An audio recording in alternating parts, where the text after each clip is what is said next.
अस्सलाम वालेकुम।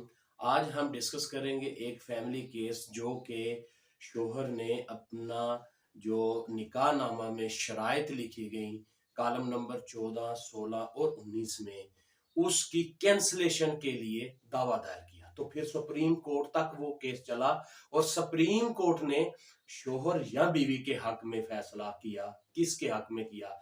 अब ये जो मैं जजमेंट डिस्कस करूंगा आज फैमिली केस के हवाले से, इस जजमेंट की अभी कोई साइटेशन पीएलडी वगैरह ने अभी इसे या एससीएमआर ने अभी इसे प्रिंट नहीं किया। तो ये अभी आप सुप्रीम कोर्ट की वेबसाइट के ऊपर इसे जाके देख सकती हैं, इसे नोट कर सकते हैं, इसको वहां गो थ्रू भी कर सकते हैं। तो ये हमारा आज फैमिली केस के ऊपर जो लेटेस्ट जजमेंट आई है उसके ऊपर बात होगी। क्या शोहर जो है वो कॉलम जो लिखा हुआ है कॉलम नंबर 14, 16, 19 जो कि शराइत होती हैं कि फला ये शोहर इतना खर्चा देगा, इतना मंथली देगा, या ये कंडीशन रख ली जाती है कि अगर ये तलाक देगा तो ये इतनी अमाउंट पे करेगा।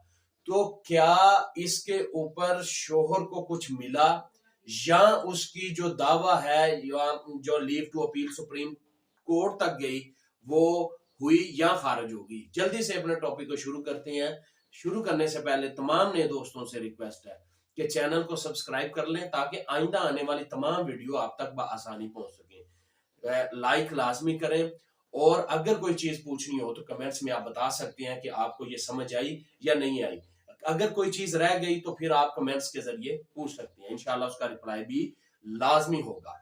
सुप्रीम कोर्ट में ने जो फैसला दिया वो नीचे से जब ट्रायल शुरू हुआ, बीवी ने एक दावा दायर किया हाकमेर का, जहेज का और नानू नफका का।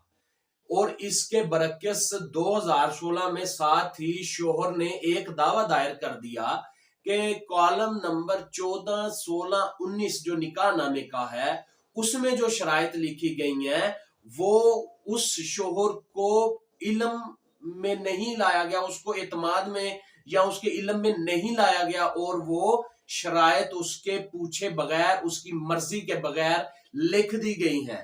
अब शोहर ने एक दावा कैंसलेशन का दायर किया कि ये निकाह नामे के ऊपर जो कॉलम नंबर 14, 16 और 19 है इसके ऊपर जो शराइत है उसे कैंसिल किया जाए, क्योंकि इस जो चीजें लिखी गई हैं इसका मुझे इल्म ना है।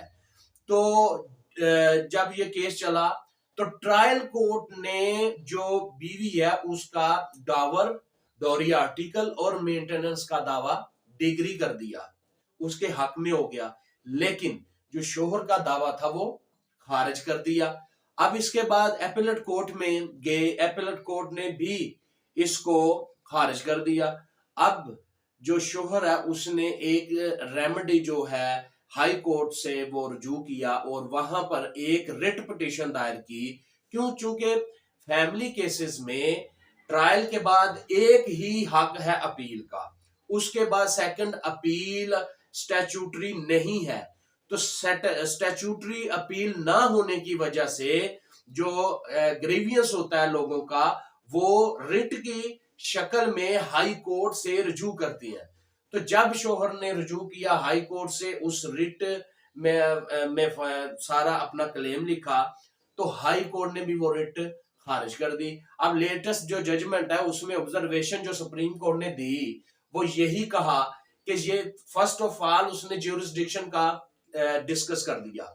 ज्यूरिसडिक्शन जब अगर किसी का निकाह नामे के ऊपर कोई भी निकाह नामे के ऊपर कंडीशन है उसकी कैंसलेशन के लिए जो दावा होगा सूट फॉर कैंसलेशन, वो सिविल सूट नहीं एज ए सिविल जज के पास नहीं फाइल होगा बल्कि वो भी फैमिली कोर्ट में ही दायर होगा, क्योंकि जो डिस्प्यूट है वो स्पाउस के अंदर है, मियां बीवी के अंदर।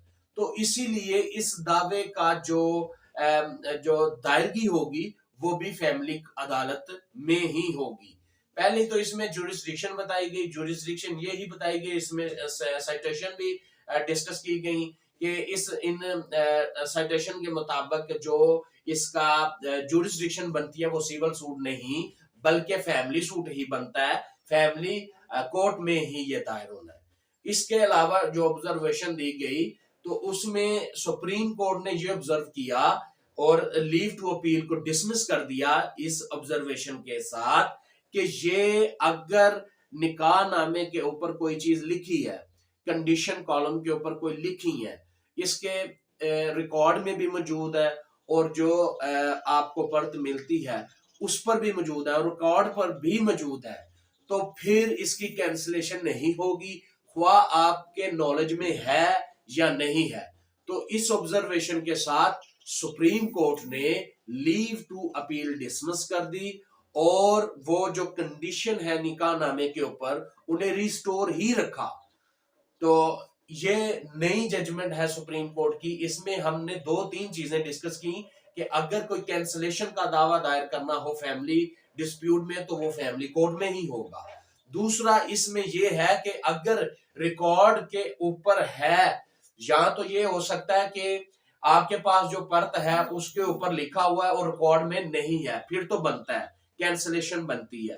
اگر ریکارڈ میں بھی ہے اور آپ کے پاس بھی ہے اور آپ اس میں آ جاتے ہیں کہ مجھے علم نہیں تھا کہ اس کالم کو لکھا گیا، یہ شرائط لکھی گئی، تو اس پہ یہ دعویٰ جو ہے وہ ڈگری نہیں ہوگا اور جو شک ہے، جو کالم ہے وہ کینسل نہیں ہوگی۔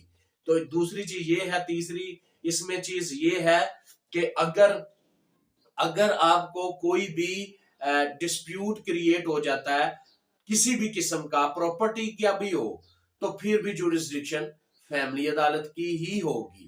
تو امید کرتا ہوں کہ یہ ویڈیو آپ کے لیے فائدہ مند ثابت ہوگی۔ نیکسٹ ویڈیو کے لیے دوبارہ حاضر ہوں گا۔ اللہ حافظ۔